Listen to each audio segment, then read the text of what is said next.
सावित्रीबाई ज्योतिराव फुले सातारा जिल्ह्यातील खंडाळा तालुक्यातील नायगावच्या खंडोजी नेवासे पाटलांची मी कन्या.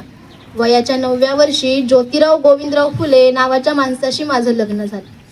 हळूहळू माझ्या लक्षात आलं की ज्याच्याशी माझं लग्न झालं तो निव्वळ सामान्य माणूस नाही, तर लाखो करोडोंना जगण्याची ऊर्जा देणारा क्रांतीसूर्य. 1 जानेवारी, होय 1 जानेवारी, शनिवार दिनांक 1 जानेवारी 1848ला पुण्यातील भिडेवाड्यात सर्व धर्मीय मुलींसाठी पहिली शाळा सुरू केली. भारतीय माणसांसाठी सुरू केलेली पहिली शाळा होती ती. आणि मी पहिली शिक्षिका आणि मुख्याध्यापिका सुद्धा. शिक्षण हे वाघिणीचं दूध आहे आणि हे दूध मी माझ्या लेकरांना देणार होते.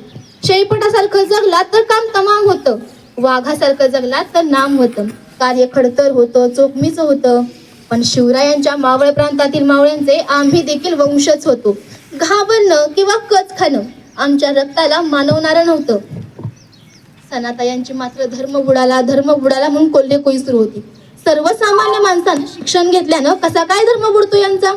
इतका तकला तो अशक्तो का धर्म? अहो, धर्म माणसासाठी असतो की धर्मासाठी माणूस? माणसाच्या प्रगतीला येणारी प्रत्येक धूल बुडाली काय आणि तरली काय? आम्हास काय उपयोग त्याचा? आमचं जगणं आणि मरणं हे तर आमच्या लेकरांच्या उन्नतीसाठी होतं. त्यात चीज होती, हानी होती, अपमान होता, पण उद्याचे सूर्य घडवण्यासाठी आम्हा उभयतांचा संसार होता. आम्ही त्यासाठीच तर बांधले गेलो होतो. शेठजींनी मला सांगितलं, सावित्री, आपल्याला खूप लोकांच्या डोळ्यातील आसू पुसायचे, त्यांच्या डोळ्यात स्वप्नांची नवी फुलवा फुलवायचे. त्यांना माणूस म्हणून उभं करण्यासाठी आधी शिक्षण दिलं पाहिजे. त्यांच्या आजवरच्या दयनीय अवस्थेचं, दुःखाचं एकमेव कारण म्हणजे अज्ञान आहे. शिक्षणानं अज्ञान दूर होतं. तो विचार करतो, स्वतःला घडवण्यासाठी, स्वतःची प्रगती करण्यासाठी सतत धडपडतो. अशी धडपडणारी, घडणारी, घडविणारी सृजनशील माणसं हवीत आपल्याला आणि या देशाला. भारताला गतवैभव प्राप्त करून देण्यासाठी शिक्षणाशिवाय तरणोपाय नाही. आणि सावित्री, यासाठी आपल्याला शिक्षण द्यायचंय. उद्याचे सूर्य घडवण्यासाठी आपल्याला काम करायचंय. देशील मला साथ? मी निव्वळ होकार दिला नाही, तर प्रत्यक्ष सुरुवात केली. नेहमीप्रमाणे शाळेत शिकवायला जात असताना अचानक एक टिंगण माझ्या समोर आला. म्हणाला, ए टोळे, कुठं निघालीस? आमच्या पोरींना शिकवणं बंद कर. तुला तुझ्या अब्रू पेले की शिकवणं? कदाचित तू विसरला असावा, मी खंडोजी नेवासे पाटलांची कन्या आणि ज्योतिराव पहलवानांची पत्नी होते. त्याच वेळी त्याच्या कानाखाली सनसनीत जाळ काढता भर त्याच्या डोळ्यासमोर काजवे चमकले. त्याच वेळी त्याला सुनावलं, आज समोर आलायस, थोबाड फुटले. पुन्हा जर माझ्या समोर आला तर तुझ्या रक्तानं धरती रंगवीन. कसा बसा सावरत तो तिथून निघून गेला. मोठ्या आशेने माझं अब्रूहरण झालेले बघायला आलेले बघे त्याची बेअब्रू झालेली पाहताच निमूट निघून गेले. आजपर्यंत माझ्या अंगावरती शेण फेकलं, मी सहन केलं. शिव्या दिल्या, दगडफेक केली, मी गप्प राहिले. पण माझा हात धरून मला दम देतो. माझ्या सहनशीलतेचा अंत झाला होता. शाळेचा व्याप आता वाढत होता. ठिकठिकाणी शाळा सुरू होत होत्या. आत्या सगुणाबाई, फातिमा शेख आदींनी या कामी मोलाची मदत केली. लोकांनाही शिक्षणाचं महत्त्व पटू लागलं होतं. तपासणीला आलेले मेजर कॅन्डी व जॉन वर्डन या इंग्रज अधिकाऱ्यांनाही शाळेची प्रगती खूप भावली. स्त्री कोणत्याही जातीची धर्माची असो, अन्यायाचा बळी नेहमी ठरलेलाच.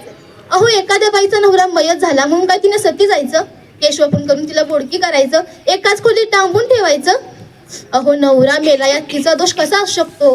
प्रत्येक माणसाला जगण्याचा, बहरण्याचा अधिकार आहे आणि याचसाठी आम्ही आवाज उठवला. इंग्रज सरकारने सतीबंदी कायदा केला. केशवपणाविरुद्ध हव्याचा संप घडवून आणला. काशीबाई नातू, कोवळ्या वयाची बालविधवा, तिच्या अल्पस्वकीयांमुळे ती गरोदर होती. या अशा प्रकरणात बदनामी होती ती स्त्रियांचीच.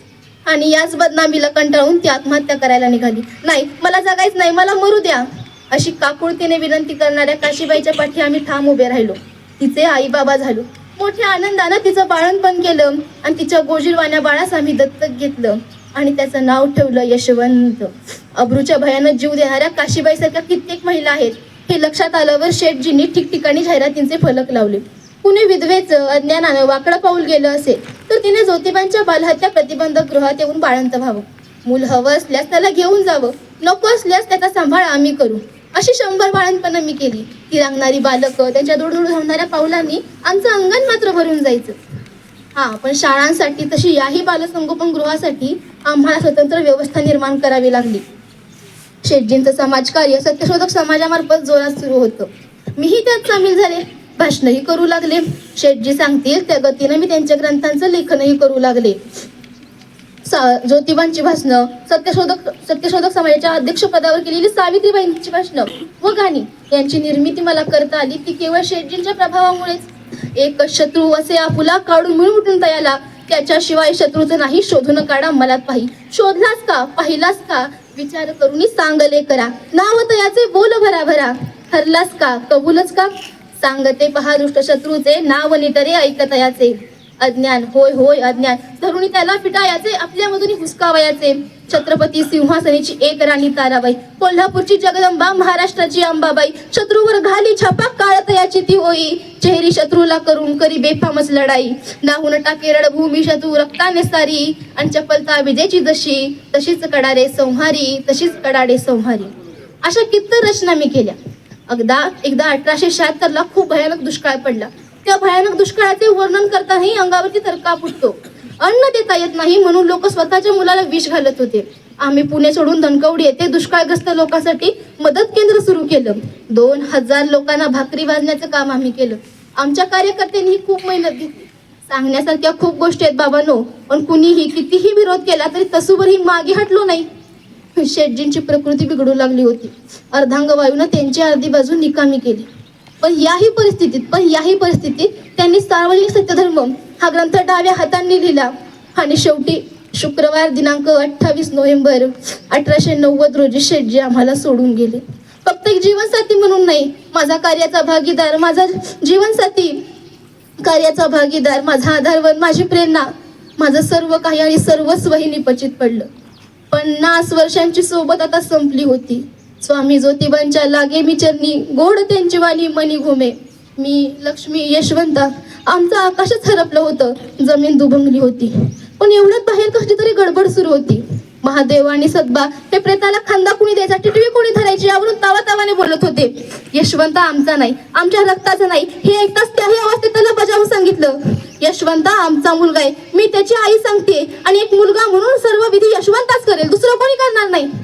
टिटवा हाती घेऊन यशवंताच्या हाती देत आम्ही माया लेकरं प्रेताच्या पुढे पुढे चालू लागलो. हजारोंचा जनसमुदाय प्रेतयात्रेमध्ये सहभागी झाला होता. पार्थिवाला मोठ्या निधीच्या काठी अग्नी सुद्धा आम्हीच दिला. घराघरात ज्याने प्रकाशाची फुले वाटली, तो धगधगता क्रांती सूर्य त्या धगधगणाऱ्या अग्नी फुलांमध्ये अदृश्य झाला होता. शेटजींची आठवण सतत येत होती. मन कष्टी आणि शरीर जड वाटत होतं, पण शेटजींनी सांगितलेल्या मार्गाने मी माझी वाटचाल अखंड चालूच ठेवली. मोडलेल्या मनांना पुन्हा उभारी दिली. पुण्यात प्लेगची साथ सुरू होती. काखेत गाठी येऊन लोक पटापटा मरत होते. मी यशवंताला वानवडी आणि घोरपडीच्या मध्यावर हॉस्पिटल उभारायला सांगितलं. घराघरात जाऊन मी लोकांना हॉस्पिटलमध्ये आणत होते. प्लेग हा संसर्गजन्य होता, त्यामुळे आज ना उद्या तो मलाही होणार होता. पण म्हणून काय, मरणाच्या भयाने माझ्या कार्यापासून मागे वळू? आम्ही जगलोच मुळी समाजासाठी, आणि तेच करत असताना जर माझ्यावरती मरण येणार असेल तर मरणा, तुझं स्वागत आहे. आता नुसती फुल देत बसू नकोस. हे बघ, मी तुझ्या सामोरी आलीये. तुला माहितीये, सावित्रीची सावित्री बाई झाली आणि सावित्रीबाईची सावित्री माई झाली. ती स्थित्यांतर आहेत माझी. अरे माई, ही शेवटचं एकच इंजेक्शन आहे, कोणाला देऊ? यशवंताचा प्रश्न होता. मी म्हटलं, यशवंता, या लेकराला दे. या लेकराला नीट अजून दुनियाही पाहिली नाही रे. माझी शेवटची इच्छा समज. अरे, मी लावलेलं झाड कधीतरी कोसळणारच. माझ्या आज्ञाधारक यशवंतानं माझी आज्ञा पाळली. या अश्रूने टपटपलेले डोळे मी माझ्या लेकराचे पाहिलंच मला. फक्त 1 मिनिट, माझ्या सगळ्या सहकार्यांना आठवते. अरे वा शेठजी, आपणही आलात. यशवंता पाहिलंच का कोण आलंय? यशवंता पाहिलंच का कोण?